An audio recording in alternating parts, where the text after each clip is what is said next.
So this is Letters from Whitechapel. Okay. This is a detective investigation, deduction, bluffing game for 2 to 6 players. One player plays as Jack the Ripper. Oh, okay.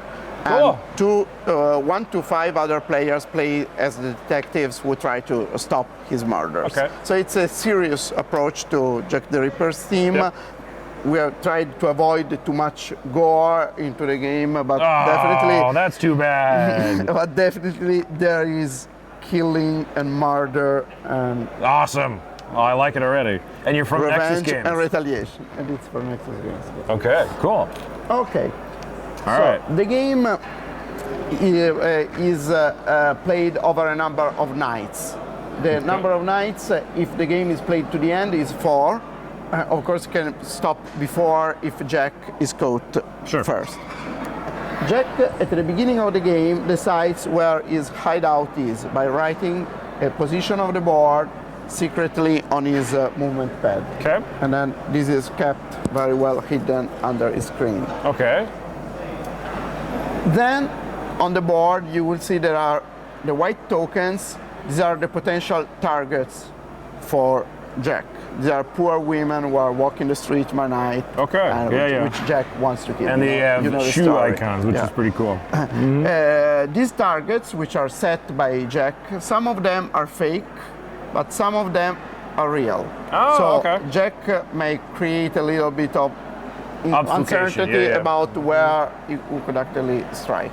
Same situation with the police. We are the black tokens. Some of the police tokens can be fake, dummy, and some of the police tokens are real and match one of the players. I see. Okay, so the head of the police, which you determine at the beginning of each night, just like in the real history, there was a lot of changes in who was heading the hunt for Jack. Right. So the same thing here. So at the beginning of each night, these are the real guys who were chasing Sir Charles Warren, Jack. Yeah, Metropolitan Police H Division, Whitechapel, Criminal Investigation Department. And a heck of a mustache. Anyway, all right, cool. Now, Mr. Warren, he's in charge, and he decides. So it's the blue player, in fact, and he decides where to set up the police. The police is always setting up on the black squares with a yellow border, and the women are always setting up on the red squares. But the police, as I said, some of them are true, some of them are fake. Do the other policemen know which ones are real and wrong? No, they don't, and they don't really They know need which to know. one they are? They just sorry. Do they know which one they are? Only after they are revealed. This is just to speed up the game. So that's the head of the police. There is no need of lengthy discussion about where to set up. The head of police decides you go there and you go there. You don't question that. So now it's Jack time. Jack must decide where he wants to kill. He can kill right away. So just pick a target and say, I'm killing this woman. Yep. And so in this case, you remove all the other potential target. You leave a bloody stain on the street. Nice. And a puddle of blood. And the hunt begins. Yes. Otherwise, he could decide to wait. Right. In this case, I would make it a very short explanation, but essentially what happens is that Jack gains more time for fleeing to his hideout, because normally he would have 15 turns to reach the hideout, but if he waits to kill, he will get more time. But the things will become a little bit more dangerous because the women will have a chance to move, and as normally the policemen will get the women to move closer to where the police is. Sure. On the other hand, Jack will get some clue, because every time that he waits, he also gets to show one of the policemen.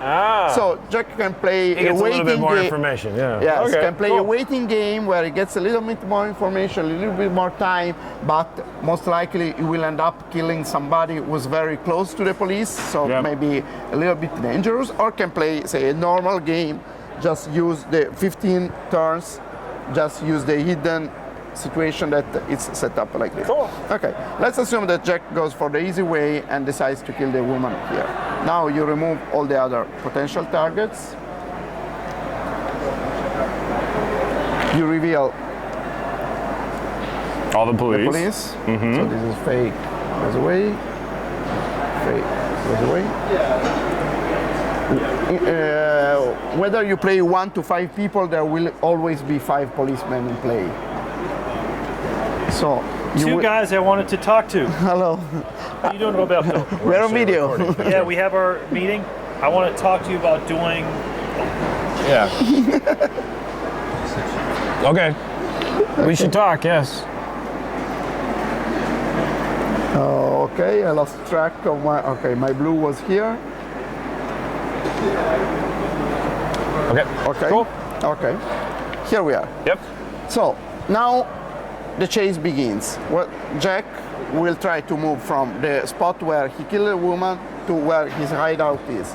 And he does this by plotting the movement secretly and going from one numbered spot to another numbered spot. So normally you can move like this to any adjacent So you can cross over any of the intersections. For example, you could decide to go to 67 and advance the pawn here.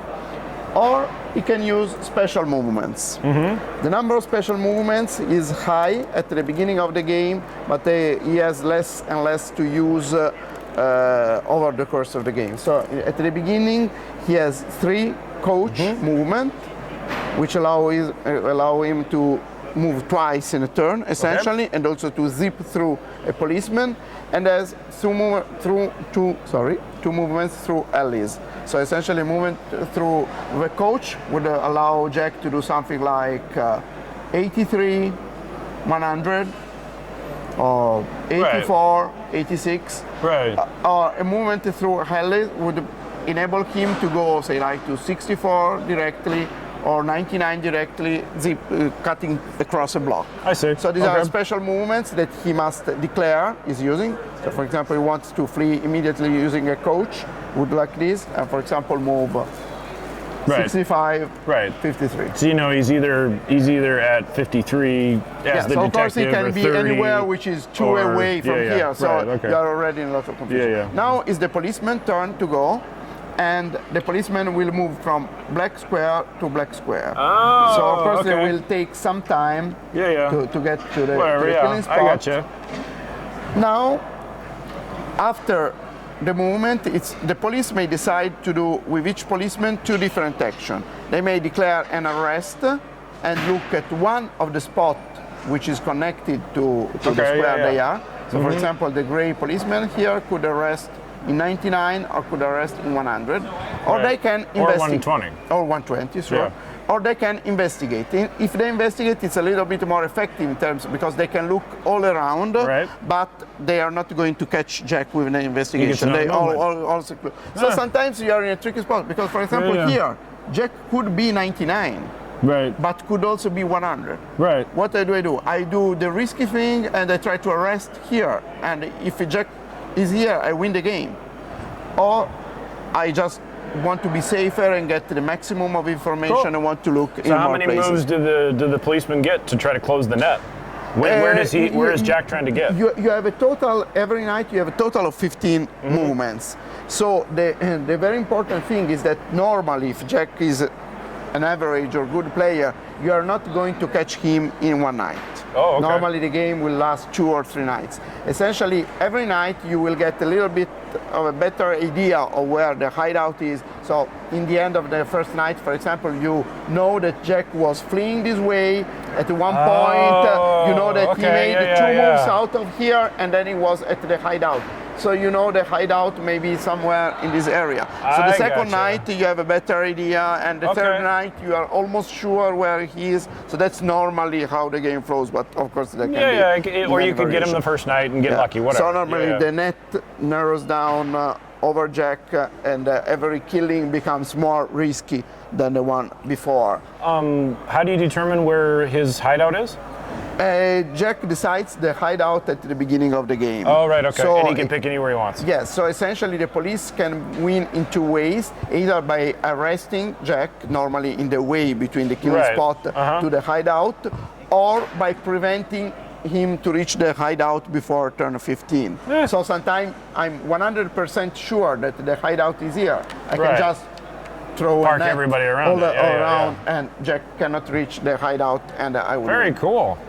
The very interesting thing, because players who are familiar with board game history will see the similarity with Scotland Yard, and Right. will also see the similarity with the previous game from the same authors, which is Garibaldi, which we also published. Oh, okay, yeah. Essentially, in the way there are numbered spots and there is a hidden movement mechanic. Okay. The very important variation over both Garibaldi and Scotland Yard is the way the clues are handled to the investigators. In Garibaldi, for example, you were only able to find clues which were 1 turn old or 2 turn old with respect to the actual position of the man who flees. Right. Garibaldi on Mr. X in Scotland Yard, actually you don't have any clue. Right. Either you know where he is now or you don't know anything. That's cool. Here the very interesting thing is that you will always have clues. So, for example, even if Jack was here 10 turns ago, when I investigate 84, I will find out that I was here. So essentially what this creates several different things. First of all, I'm always sure that sooner or later I'm going to find a trail. Right, So okay. even if I'm completely lost in the beginning, looking around and looking at all the wrong spots, in the end I will find the right spot and I will start to create the trail from that. Okay. So there will always be clues and debate for the investigators to discuss. At the same time, this Because creates... you'll have the blood spot here, and then all the clear ones in that direction. exactly, I see. yeah. Okay, cool. The other very interesting thing is that this allows for very nasty tricks from Jack.